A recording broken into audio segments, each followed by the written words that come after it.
السلام علیکم ورحمۃ اللہ وبرکاتہ۔ عزیز طلبہ اور طالبات، میں طارق سر پرمویر چکر شہید عبدالحمید اردو ہائی اسکول پرتواڑہ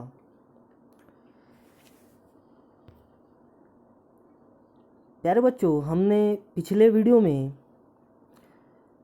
10ویں جماعت کے اردو کے سبجیکٹ کے تعلق سے حمد کا مطالعہ کیا تھا۔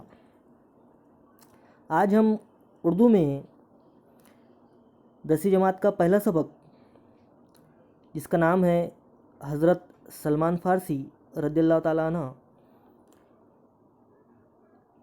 اس سبق کا مطالعہ کریں گے۔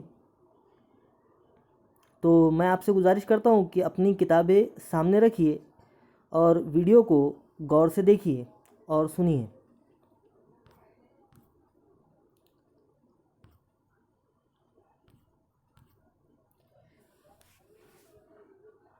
سبق میں پہلی بات، دنیا میں مبعوث تمام انبیاء کرام علیہ السلام میں جس طرح حضرت محمد صلی اللہ علیہ وسلم کو فضیلت حاصل ہے، اسی طرح آپ صلی اللہ علیہ وسلم کے صحابہ کرام رضی اللہ تعالیٰ عنہ کو امت میں عظمت و رفعت حاصل ہے۔ دیکھو، جس طریقے سے جتنے انبیاء کرام ہیں، جتنے نبی اس دنیا میں آئے ہیں، ان سب میں پیارے آقا حضرت محمد مصطفیٰ صلی اللہ علیہ وسلم کو اعلیٰ مقام حاصل ہے۔ اسی طریقے سے ان کی امت کے صحابہ کرام، ان کو بھی عظمت و رفعت حاصل ہے۔ رفعت بولے تو اونچائی، اعلیٰ مقام۔ اللہ کے رسول صلی اللہ تعالیٰ علیہ وسلم نے اپنے صحابہ کرام کی تقلید کرنے کی بھی اپنی امت کو تلقین کی ہے۔ مطلب تلقین بولے تو وصیت کی ہے۔ صحابہ کرام رضی اللہ تعالیٰ عنہ آپ صلی اللہ تعالیٰ علیہ وسلم کے جانثاروں میں تھے، اور آپ صلی اللہ علیہ وسلم کی مدد کے لیے ہمیشہ تن من دھن سے تیار رہتے تھے۔ ان صحابہ کرام رضی اللہ تعالیٰ عنہ میں حضرت سلمان فارسی رضی اللہ تعالیٰ عنہ بھی تھے۔ انہوں نے آپ صلی اللہ علیہ وسلم سے ملاقات کی خاطر اور حق کی تلاش کے لیے برسوں صعوبتیں برداشت کی۔ صعوبتیں بولے تو پریشانیاں، مشکلات۔ حضرت سلمان فارسی رضی اللہ تعالیٰ عنہ جو ہے، انہوں نے بہت زیادہ تکلیف اور پریشانیوں سے اسلام کو پایا ہے۔ بالآخر ایران سے مدینہ پہنچ کر آپ صلی اللہ علیہ وسلم کے ہاتھ پر ایمان لائے اور آخری دم تک اسلام کی خدمت کرتے رہے۔ ذیل کے سبق میں ان کے حالات زندگی بیان کیے گئے ہیں۔ اب جو یہ سبق ہے، تو اس سبق کا نام ہی جو ہے تو حضرت سلمان فارسی رضی اللہ تعالیٰ عنہ، ان کی زندگی کے تعلق سے، مطلب انہوں نے اپنی زندگی میں اسلام کو کس طرح پایا اور اسلام کس طرح قبول کیا، یہ سارا واقعات اس میں بیان، جو جتنے واقعات گزرے ہیں وہ مختصر سے سبق میں بیان کیے گئے ہیں۔ ویسے تو ان کے واقعات آپ سنیں گے تو بہت طویل ہے، جو انہوں نے مشکلات کا سامنا کر کے اسلام کو حاصل کیا۔ پھر اس کے بعد میں آپ صلی اللہ علیہ وسلم کے ساتھ جو اسلام پھیلانے کے لیے جنگیں لڑی گئی، جو جنگیں اسلامی جنگیں ہوئی، تو اس میں بھی ان کا بہت بڑا رول رہا ہے۔ تو ہم پڑھتے ہیں سبق کہ اللہ تعالیٰ کے برگزیدہ بندے ہمیشہ حق کی تلاش میں سرگردہ رہتے ہیں۔ اللہ تعالیٰ کے جو برگزیدہ بندے ہوتے ہیں، مطلب نیک بندے، بڑے مرتبے والے جو بندے ہوتے ہیں، وہ ہمیشہ حق کی تلاش میں سرگردہ رہتے ہیں، مطلب پریشان رہتے ہیں۔ ان کی استقامت اور ثابت قدمی میں اس طرح کے مصائب کبھی بھی مانا نہیں ہوتے۔ مطلب ان کی جو استقامت ہے، مطلب مضبوطی، ٹھہراؤ جو ہے، ثابت قدمی، اپنی بات پر قائم رہنا، اس طرح کے مصائب کبھی بھی مانا نہیں ہوتے۔ مطلب مصیبت کی جمع، مصائب بولے تو مصیبت کی جمع ہے، مانا رکاوٹ بننا اور وہ تمام تکلیفوں کا سامنا کرتے ہوئے آگے بڑھتے رہتے ہیں۔ انہیں اپنی ذات کا خیال رہتا ہے، نہ مال و متاع کی فکر، مطلب نہ ان کو اپنی جسم کی پرواہ رہتی ہے، نہ پونجی، نہ سامان، کوئی مطلب ان کو دولت کی کوئی پرواہ نہیں رہتی۔ اسلام کی راہ میں جو سچے بندے ہوتے ہیں، عیش و آرام کی لذتوں میں ان کا دل للچاتا ہے، نہ صحراؤں اور پہاڑوں میں گھبراتا ہے۔ انہیں دھن رہتی ہے تو بس تلاش حق کی۔ حضرت سلمان فارسی رضی اللہ تعالیٰ عنہ کا شمار ایسے ہی لوگوں میں ہوتا ہے۔ حق کو پانے کے لیے انہوں نے جو پریشانیاں برداشت کی ہے، ان کا ذکر صحابہ رضی اللہ تعالیٰ عنہ کی سیرت پر لکھی ہوئی مختلف کتابوں میں موجود ہے۔ ویسی بہت ساری کتابیں موجود ہیں جو صحابہ کرام کی سیرت پر لکھی گئی، تو ان کتابوں میں سلمان فارسی رضی اللہ تعالیٰ عنہ کا ذکر آیا ہے۔ ایران قدیم زمانے ہی سے علم و ہنر کا مرکز رہا ہے۔ انسانی تمدن کا سورج ابھی نصف النہار پر بھی نہ پہنچا ہوگا کہ وہاں کی تہذیب و معاشرت کے چرچے عام ہونے لگے تھے۔ مجوسیوں نے زرتشتی مذہب کو عام کرنے میں کوئی کسر اٹھا نہ رکھی تھی۔ اب مجوسیوں کا لفظ آیا یہاں پہ، مجوسی بول تو آتش پرست، جو مطلب آگ کی پوجا کرتے ہیں ان کو مجوسی کہا جاتا ہے۔ اور زرتشتی مذہب بول تو پارسیوں کا مذہب، پارسی جو لوگ رہتے ہیں اس کو زرتشتی مذہب کہتے ہیں۔ دنیا کی اولین حکومت کا قیام وہی عمل میں آیا۔ 7ویں صدی عیسوی میں ساسانی حکومت میں سیاسی تغیرات ہوئے اور فوجی نظام کو ترقی دی گئی۔ ساسانی بولے تو وہی پارسی۔ حضرت سلمان فارسی رضی اللہ تعالیٰ عنہ ان تبدیلیوں کو دیکھتے رہے، مگر حق کو پانے کی لگن ان کے دل میں کروٹیں لیتی رہی۔ اب یہ جو حضرت سلمان فارسی رضی اللہ تعالیٰ عنہ تھے، تو ان کو حق کی تلاش ہمیشہ سے رہی، بچپن ہی سے ان کی ایک ہی دھن تھی۔ حضرت سلمان فارسی رضی اللہ تعالیٰ عنہ کے والد یوزخ شان بن مرسلان اصفہان کے ایک گاؤں، اصفہان کر کے ایک علاقہ ہے، اس کے ایک گاؤں جیان کے ایک بڑے مجوسی زمیندار تھے۔ وہاں کے جیسا ان کے جو والد تھے، تو اعلیٰ خاندان کے جو حضرت سلمان فارسی رضی اللہ تعالیٰ عنہ ہے، یہ ایک اعلیٰ خاندان کے شخص ہے، مطلب جو ان کا آبا و اجداد تھے وہ زمیندار، اس ٹائم کے زمیندار تھے، مطلب پیسے والے لوگ تھے۔ مطلب کسی وجہ سے انہوں نے جیان سے ترک وطن کر کے ہرمز میں سکونت اختیار کر لی تھی، مطلب جیان سے وہ ہرمز آ کر بس گئے تھے۔ اسی گاؤں میں حضرت سلمان رضی اللہ تعالیٰ عنہ پیدا ہوئے۔ ان کا پہلا نام مہویت تھا۔ وہ اپنے والد کے لیے دنیا کی ساری چیزوں سے زیادہ محبوب تھے، اس لیے بچپن سے ان کا بہت زیادہ خیال رکھا جاتا تھا۔ انہوں نے کم عمری ہی میں مجوسیت کی اس قدر تعلیم حاصل کر لی تھی کہ انہیں آتش کدے کا داروغہ بنا دیا گیا تھا۔ آتش کدہ بولے تو جہاں پر آگ جلائی جاتی ہے، اس جگہ کا ان کو داروغہ بنا دیا۔ مطلب ان کا ماننا ایسا ہے پارسی لوگوں کا، اس وقت میں آگ کو یہ بوجھنے نہیں دیتے تھے، مطلب آگ کو ہمیشہ جلتی رہنی چاہیے، آگ کبھی وہاں آتش کدے میں بوجھنی نہیں چاہیے، ان کا ایسا ماننا تھا۔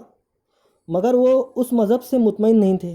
اب سلمان فارسی رضی اللہ تعالیٰ عنہ جو ان کا مذہب تھا مجوسی پارسی مذہب سے، وہ مطمئن نہیں تھے۔ ایک دن کا ذکر ہے کہ حضرت سلمان رضی اللہ تعالیٰ عنہ کے والد نے کسی کام کے لیے انہیں کھیت میں جانے کے لیے کہا۔ کھیت کے راستے میں ایک گرجا گھر تھا۔ حضرت سلمان رضی اللہ تعالیٰ عنہ کھیت میں جانے کی بجائے اس گرجا گھر میں چلے گئے اور دیر شام تک وہیں رہے۔ گرجا گھر کی رسومات اور عبادت کے طریقے سے وہ بہت متاثر ہوئے۔ گھر لوٹ کر انہوں نے ساری روداد اپنے والد کو سنائی۔ یہ سن کر وہ بہت برہم ہوئے، مطلب پریشان ہو گئے وہ، اور حضرت سلمان رضی اللہ تعالیٰ عنہ کے پیروں میں بیڑیاں ڈال دی۔ اب ان کے والد نے ان کو قید کر لیا۔ مطلب حضرت سلمان رضی اللہ تعالیٰ عنہ کسی طرح ان بیڑیوں سے آزاد ہوئے اور ایک عیسائی قافلے کے ساتھ ملک کے شام چلے گئے۔ وہاں مختلف پادریوں کی خدمت کر کے وہاں پہ خدمت کر کے انہوں نے عیسائی مذہب کی تعلیمات حاصل کی۔ جب کسی پادری یا راہب کا انتقال ہو جاتا تو حضرت سلمان رضی اللہ تعالیٰ عنہ دوسرے کے پاس چلے جاتے۔ اسی طرح انہوں نے اصفہان سے شام، نینوا اور اموریہ تک سینکڑوں میل کا سفر طے کیا۔ مطلب وہ کئی جگہوں پر ان کا جانا ہوا حق کی تلاش کے اندر، اور تلاش حق کی خاطر کڑی مصیبتیں برداشت کی۔ انہوں نے بہت زیادہ پریشانیاں اٹھائی، اس کے لیے بہت زیادہ ان کو تکلیفیں اٹھانا پڑا۔ بالآخر اموریہ کے راہب نے انہیں یہ بتایا کہ عنقریب حضرت ابراہیم علیہ السلام کا دین لے کر ایک نبی مبعوث، مطلب اللہ کی جانب سے بھیجا ہوا نبی، ایک نبی مبعوث ہوں گا، وہ کھجوروں والی زمین کی جانب ہجرت کرے گا۔ اس کے ماننے والے پروانوں کی مانند اس کے اطراف جمع رہیں گے، تم اس کی ظاہری نشانیوں سے اسے پہچان لو گے۔ اے سلمان سن، اس کی نشانی یہ ہوں گی کہ وہ صدقے کا مال نہیں کھائیں گا، وہ ہدیہ قبول کریں گا، اور اس کے شانوں کے درمیان نبوت کی مہر ہوں گی۔ مطلب جو دو کندھوں کے بیچ میں پشت مبارک پر مہر نبوت کا نشان ہوں گا۔ ہدیہ بولے تو تحفہ، وہ ہدیہ مطلب قبول کریں گے اور صدقہ نہیں لیں گے۔ حضرت سلمان فارسی رضی اللہ تعالیٰ عنہ اب کھجوروں والی زمین تک پہنچنے کے لیے بے قرار رہنے لگے۔ انہوں نے لوگوں سے اس سرزمین کے متعلق دریافت کیا تو پتہ چلا کہ یہ عرب کی ایک بستی مدینہ ہے۔ اب مدینہ کو دیکھو، مدینہ کا ذکر آیا، مدینہ کو میں نے شاید 9 کلاس کے اندر بتایا تھا آپ کو، مدینہ کو پہلے یثرب کہا جاتا تھا، بعد میں یثرب سے مدینہ نام ہو گیا، تو پہلے مدینہ کو یثرب کہا جاتا تھا۔ اتفاق سے اسی زمانے میں اموریہ میں عربوں کا ایک قافلہ آیا ہوا تھا۔ حضرت سلمان رضی اللہ تعالیٰ عنہ نے اپنے تمام مال و اسباب اس کے حوالے کر دیا، اور اس قافلے میں شامل ہو گئے۔ وادی قرا پہنچتے ہی قافلے والوں نے انہیں ایک یہودی کے ہاتھوں غلام کی طرح فروخت کر دیا۔ مطلب جو قافلے میں شامل ہوئے تھے تو وہ قافلے والوں نے بھی ان پر ظلم و ستم کیا اور ان کو غلام بنا لیا، اور ان کو غلام بنا کر فروخت کر دیا، مطلب بیچ دیا ان کو یہودی کے ہاتھ، ایک یہودی کو بیچ دیا گیا۔ اس یہودی نے بھی انہیں مدینے کے ایک دوسرے یہودی کے حوالے کر دیا، مطلب اس یہودی نے بھی دوسرے یہودی کو ان کو بیچ دیا۔ اب اس طرح حضرت سلمان رضی اللہ تعالیٰ عنہ سخت تکلیفوں کا سامنا کرتے ہوئے کھجوروں والی زمین تک پہنچ گئے۔ وہ آنے والے نبی پیارے آقا حضرت محمد مصطفیٰ صلی اللہ علیہ وسلم تک پہنچنے کے لیے بے چین رہنے لگے۔ ایک دن وہ اپنی یہودی آقا کے باغ میں درخت پر چڑھ رہے تھے کہ کسی نے باغ کے مالک کو، اب وہ یہودی کو آ کر خبر سنائی کہ قبا جو جگہ ہے، دیکھو قبا، مسجد قبا بھی بنائی گئی۔ آپ صلی اللہ علیہ وسلم جب قبا ایک جگہ کا نام ہے، وہاں پر آج مسجد قبا ہے، پیارے آقا صلی اللہ علیہ وسلم نے وہاں پر مسجد تعمیر کی تھی۔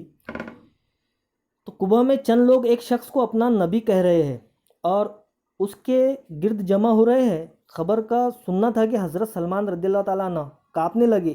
نیچے اتر کر انہوں نے پیارے آقا حضرت محمد مصطفیٰ صلی اللہ علیہ وسلم سے ملنے کی تدبیریں کی۔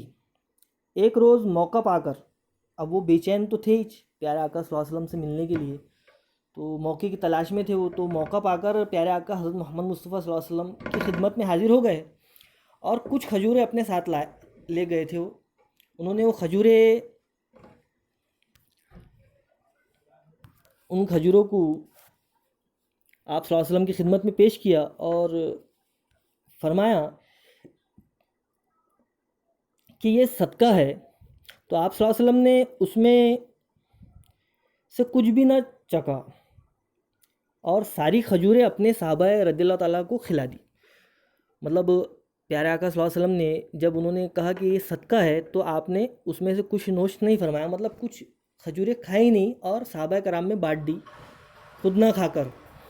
تو صحابہ کرام رضی اللہ تعالیٰ عنہ نے وہ کھجوریں نوش فرما لی. حضرت سلمان رضی اللہ تعالیٰ عنہ یہ دیکھ کر مطمئن ہو گئے کہ راہب کی بتائی ہوئی پہلی نشانی تو صحیح ثابت ہوئی.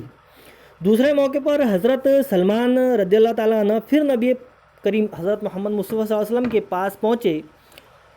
اس بار کھجوریں دیتے ہوئے انہوں نے کہا کہ یہ تحفہ ہے. تو پیارے آقا صلی اللہ علیہ وسلم نے انہیں تناول فرمایا، مطلب کھایا.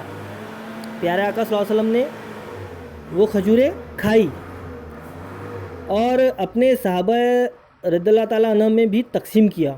اس طرح دوسری نشانی بھی صحیح نکلی. حضرت سلمان رضی اللہ تعالیٰ عنہ اب نبی کریم صلی اللہ علیہ وسلم کی تیسری نشانی دیکھنے کے لیے بےتاب تھے. اب 2 نشانیاں تو پوری ہو چکی تھی جو راہب نے بتائی تھی انہیں. اب وہ تیسری نشانی کو دیکھنے کے لیے بہت زیادہ بے چین اور پریشان رہنے لگے. بے چین تھے کہ بس اب تیسری نشانی بھی پوری ہو جائے. ایک روز وہ نبی کریم صلی اللہ تعالیٰ علیہ وسلم کی پشت کی جانب محفل میں بیٹھ گئے. اس وقت آپ صلی اللہ علیہ وسلم کے جسم کا کپڑا ہوا سے سرک گیا اور آپ صلی اللہ علیہ وسلم کی پشت پر موجود مہر نبوت پر حضرت سلمان رضی اللہ تعالیٰ عنہ کی نظر پڑ گئی. انہوں نے نہ صرف اس کا دیدار کیا بلکہ اسے چوم کر دیر تک روتے رہے اور اس محفل میں آپ صلی اللہ علیہ وسلم کے ہاتھ پر بیعت ہو کر مسلمان ہو گئے. بیعت یہاں پر ہو کر لفظ آیا جبکہ ہو کر نہیں ہے، بیعت کر کے مسلمان ہو گئے. یہاں پہنچ کر حضرت سلمان رضی اللہ تعالیٰ عنہ کی تلاش حق کا سفر تمام ہوا. اب جو وہ تلاش حق میں تھے اب انہوں نے اسلام قبول کر لیا. پیارے آقا صلی اللہ علیہ وسلم کا دیدار ہوا، پیارے صلی اللہ علیہ وسلم کے ہاتھ پر انہوں نے ایمان لا لیا، اسلام کو قبول کر لیا. تو ان کا یہاں پر سفر تمام ہوا. اس کے بعد حضرت سلمان رضی اللہ تعالیٰ عنہ اب اہل مدینہ اور مہاجرین کے بھائی بن گئے تھے. اب اہل مدینہ اور مہاجرین جو وہاں پر موجود تھے تو ان کے سب کے بھائی بن گئے تھے. سب ان کی قدر کرتے اور انہیں عزت کی نظر سے دیکھتے تھے.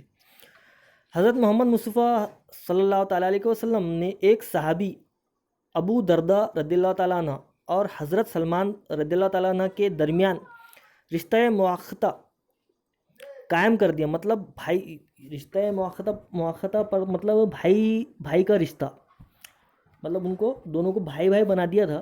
ان کے درمیان بھائی کا رشتہ قرار پایا تھا. اخوت کا یہ رشتہ، بھائی چارگی کا جو رشتہ ہے دونوں کے درمیان تا حیات قائم رہا. مطلب ان کے دنیا سے پردہ فرمانے تک یہ رشتہ ہمیشہ قائم رہا. عبادتوں کی کثرت اور اہل خانہ سے غفلت جب حضرت ابو درداء رضی اللہ تعالیٰ عنہ کے معمولات بن گئے، روزانہ کے اعمال، معمولات بولے تو روزانہ کے اعمال ان کے بن گئے، تو حضرت سلمان رضی اللہ تعالیٰ عنہ نے انہیں ٹوکا اور کہا کہ جہاں تم پر اللہ کے حقوق ہے وہیں بیوی بچوں کے بھی حقوق ہے اور رات کو جاگنے کے ساتھ سونا بھی ضروری ہے. دوسرے دن یہ دونوں حضرات حضور اکرم صلی اللہ تعالیٰ علیہ وسلم کی خدمت میں پہنچے اور رات کے معاملے کو آپ صلی اللہ علیہ وسلم کے سامنے رکھا. آپ صلی اللہ علیہ وسلم نے فرمایا سلمان تم سے بڑھ کر دین سے واقف ہے. آپ صلی اللہ علیہ وسلم نے فرمایا ابو درداء سے کہ سلمان تم سے بڑھ کر دین سے واقف ہے. یہ بزرگی انہیں حق کی جستجو کی وجہ سے حاصل ہوئی تھی. ایک مرتبہ صحابہ کرام رضی اللہ تعالیٰ عنہ کے ساتھ حضرت سلمان رضی اللہ تعالیٰ عنہ بھی حضور صلی اللہ علیہ وسلم کی مجلس میں شریک تھے. آپ صلی اللہ علیہ وسلم نے حضرت سلمان رضی اللہ تعالیٰ عنہ کے سر پر ہاتھ رکھ کر فرمایا اگر دین سریہ پر بھی ہوگا تو فارس کا ایک آدمی اس کو پالے گا. سریہ کا مطلب ہے، دیکھو سریہ ایک تارے کا نام ہے جو بہت زیادہ اونچائی پر ہوتا ہے، تو مطلب آپ صلی اللہ علیہ وسلم نے فرمایا کہ دین اگر بہت زیادہ اونچائی پر بھی ہوں گا تو اس کو فارس بولتے ایران کا ایک آدمی اس کو پالے گا. مطلب حضرت سلمان فارسی رضی اللہ تعالیٰ عنہ کا ذکر ہے یہاں پہ. آپ صلی اللہ علیہ وسلم صحابہ کرام رضی اللہ تعالیٰ عنہ سے فرماتے جس نے سلمان کو ناراض کیا اس نے خدا کو ناراض کیا. مطلب سلمان فارسی رضی اللہ تعالیٰ عنہ کا کتنا بڑا مقام ہے یہ یہاں پر اس بات سے ثابت ہوتا ہے. لوگ جنت کے مشتاق ہوتے ہیں، مطلب خواہش مند لوگ. ہر انسان کو جنت کی بھوک ہے، مطلب ہر انسان جنت کو پانا چاہتا ہے، خواہش مند ہے ہر انسان. مگر جنت سلمان کی مشتاق ہے، مطلب جنت جو ہے وہ سلمان رضی اللہ تعالیٰ عنہ کی خواہش مند ہے. حضرت سلمان رضی اللہ تعالیٰ عنہ جب تک یہودی کے غلام رہے وہ اسلامی جنگوں میں شریک نہ ہو سکے. رسول اکرم صلی اللہ علیہ وسلم نے 300 کھجور کے درختوں اور 40 اوقیہ سونا معاوضے دے کر حضرت سلمان رضی اللہ تعالیٰ عنہ کو آزاد کرایا. اوقیہ بولے تو دیکھو ہم نے 9 کلاس میں بھی پڑھے تھے اوقیہ کا ذکر، تو ایک اوقیہ بولے تو 28 گرام سونا ہوتا ہے. اسی طریقے سے 40 اوقیہ سونا مطلب کتنے گرام سونا ہوگا، اتنا سونا اس وقت میں دے کر اور 300 کھجوروں کے درخت دے کر حضرت سلمان رضی اللہ تعالیٰ عنہ کو آزاد کرایا گیا تھا. اب وہ جنگوں میں اپنی صلاحیتوں کا آزادانہ استعمال کرنے لگے. مشرکین مکہ اور یہودیوں نے مل کر جب مدینے پر حملے کی تیاریاں شروع کی، اس وقت مدینے کو دشمنوں سے محفوظ رکھنے کے لیے حضرت سلمان فارسی رضی اللہ تعالیٰ عنہ نے شہر کے گرد خندق کھودنے کا مشورہ دیا، جسے آپ صلی اللہ علیہ وسلم نے پسند فرمایا. تو یہ واقعہ اس طریقے سے ہے کہ جب جنگ کا موقع آیا تو اس وقت میں مشورہ ہوا کرتا تھا. تو مشورے میں حضرت سلمان فارسی رضی اللہ تعالیٰ عنہ نے پیارے آقا حضرت محمد مصطفیٰ صلی اللہ علیہ وسلم کو مشورہ دیا کہ جیسا مشرکین مکہ کی تعداد بہت زیادہ تھی، وہ ہزاروں میں تھے، اور یہ جو صحابہ کرام اور پیارے آقا صلی اللہ علیہ وسلم ان کی جو فوج تھی یہ کچھ، اب جتنی بھی جنگیں گزری ہے اسلامی، تو یہ آپ جنگوں کا مطالعہ جیسا تاریخ کا مطالعہ کریں گے آپ اسلامی جنگوں کا، تو اس میں آپ کو یہ دیکھنے کو ملے گا کہ مسلمانوں کی تعداد بہت کم رہی جنگوں کے اندر، اور کفار ہمیشہ تعداد میں زیادہ رہے. لیکن پھر بھی اللہ کا فضل و کرم، اللہ نے مسلمانوں کو فتح ہمیشہ دی. تو مشورہ دیا انہوں نے خندق کھودنے کا. اب خندق جو ہے، خندق اس وقت میں جو کھودی گئی تھی تو وہ 16 فٹ گہری کھودی گئی تھی، مطلب 16 فٹ اس کی گہرائی تھی، اور بہت زیادہ طویل تھی وہ. مطلب جہاں جنگ کا میدان رہتا ہے اس کے مطلب کھائی ٹائپ ایسا گڈھا کیا گیا. تو خندق بولے تو ایک گڈھا، بڑا گڈھا. تو وہ اس وقت میں مشورہ دیا گیا کیونکہ ان کے جو ایران میں جو جنگیں لڑی جاتی تھی تو وہاں پر اس طریقے سے خندق کھودی جاتی تھی. تو یہ مشورہ سلمان فارسی رضی اللہ تعالیٰ نے پیارے آقا صلی اللہ علیہ وسلم کو دیا، تو وہ مشورہ پسند آیا. تو خندق کھودی گئی جو اتنی گہری اور چوڑی تھی کہ دشمنوں کے گھوڑے بھی اسے پار نہیں کر سکے، اور انہیں پسپا ہونا پڑا، مطلب شکست کھانی پڑی. خندق کی کھدائی کی وجہ سے اس غزوے کو غزوہ خندق کہا جاتا ہے. مطلب اس جنگ کو جو ہے کیا کہا جاتا ہے، غزوہ خندق بھی کہا جاتا ہے. اس جنگ کے بعد حضرت سلمان رضی اللہ تعالیٰ عنہ مختلف جنگوں میں شریک ہوتے رہے. طائف کی جنگ میں ان کی ایما پر مسلمانوں کی جانب سے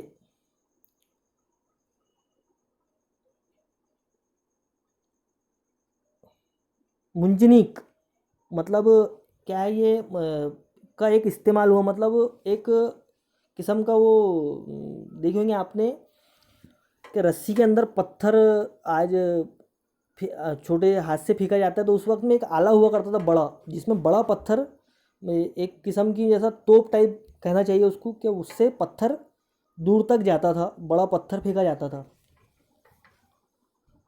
تو اس کا استعمال ہوا. حضرت ابو بکر رضی اللہ تعالیٰ عنہ اور حضرت عمر رضی اللہ تعالیٰ عنہ کی خلافت کے دور میں بھی حضرت سلمان فارسی رضی اللہ تعالیٰ عنہ نے بہت سی جنگی کارنامے انجام دیے. حضرت عمر رضی اللہ تعالیٰ عنہ کے دور خلافت میں جب ایران پر لشکر کشی کی گئی تو اس وقت خود سلمان فارسی رضی اللہ تعالیٰ عنہ اسلامی لشکر کی رہنمائی فرما رہے تھے۔ آپ صلی اللہ علیہ وسلم نے اولاً اپنے ہم وطن ایرانیوں کو مخاطب کیا اور انہیں سمجھایا، میں تمہیں میں سے ایک آدمی ہوں، تم دیکھتے ہو کہ عرب میری عزت کرتے ہیں، اگر تم اسلام لے آئے تو تمہارے لیے ویسے ہی حقوق ہوں گے جیسے ہمارے لیے ہے، تم پر وہی احکام واجب ہوں گے جو ہم پر ہے۔ لیکن ایرانیوں نے ان کی باتیں ماننے سے انکار کر دیا، تو جنگ لڑی گئی اور دشمن کو شکست کا سامنا کرنا پڑا۔ حضرت عمر فاروق رضی اللہ تعالیٰ عنہ کا یہ وہ دور تھا جس میں غلاموں کو ملکوں کا حکمراں اور صفا کے غربا کو اسلامی ممالک کا ناظم اعلیٰ بنایا جا رہا تھا۔ اب صفا بولے تو جو غریب غربا باہر سے مدینہ تشریف لے آتے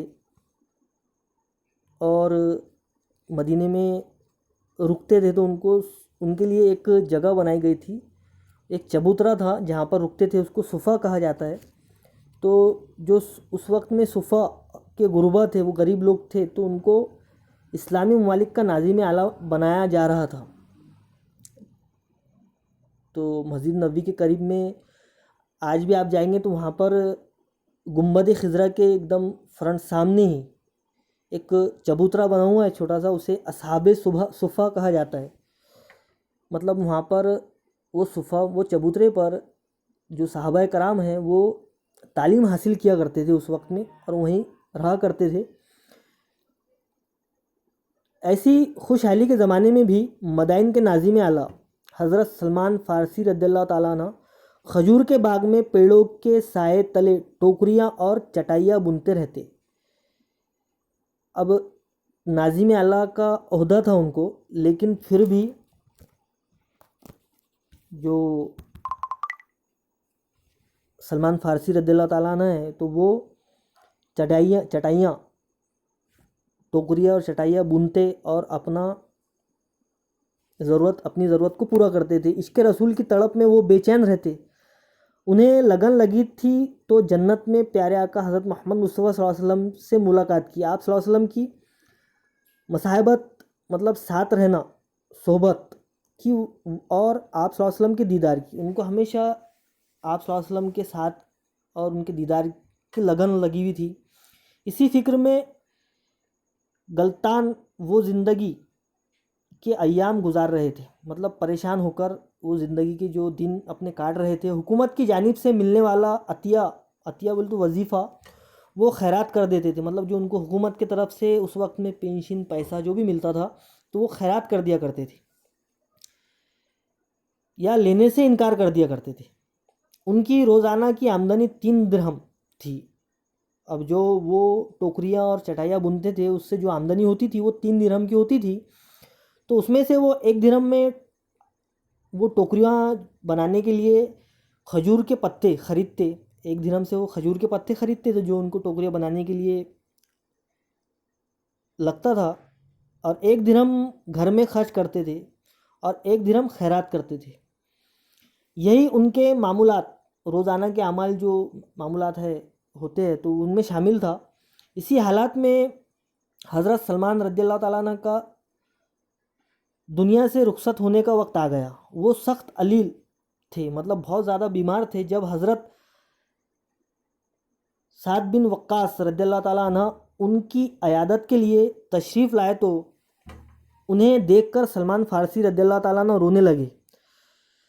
سعد رضی اللہ تعالیٰ عنہ نے رونے کی وجہ پوچھی تو فرمایا، حضور پاک صلی اللہ علیہ وسلم نے ہم سے عہد لیا تھا، مطلب قسم، کہ تمہارا ساز و سامان ایک مسافر کے سامان سفر سے زیادہ نہ ہو، مگر میرے پاس تو اتنا زیادہ سامان ہے، میں اپنے محبوب صلی اللہ علیہ وسلم کو کیا منہ دکھاؤں گا۔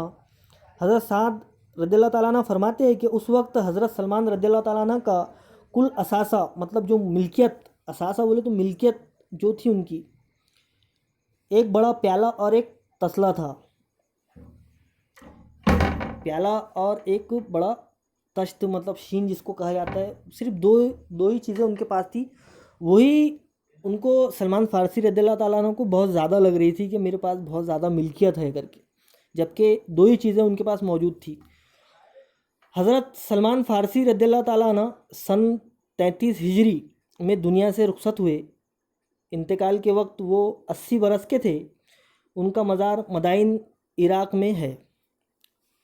تو اس طریقے سے تلاش حق کا سفر جو سلمان فارسی رضی اللہ تعالیٰ عنہ نے تلاش حق کا سفر گزارا اور حق کو پا کر پھر جو اسلامی جنگوں میں پیارے آقا صلی اللہ علیہ وسلم کے ساتھ میں حصہ لیا اور اپنی زندگی کتنی سادگی سے گزاری، اس سبق میں یہ بتایا گیا ہے۔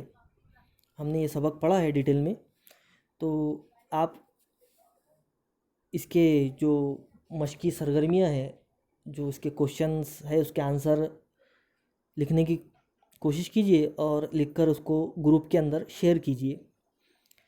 ابھی کے لیے اتنا ہی۔ اللہ حافظ، جزاک اللہ۔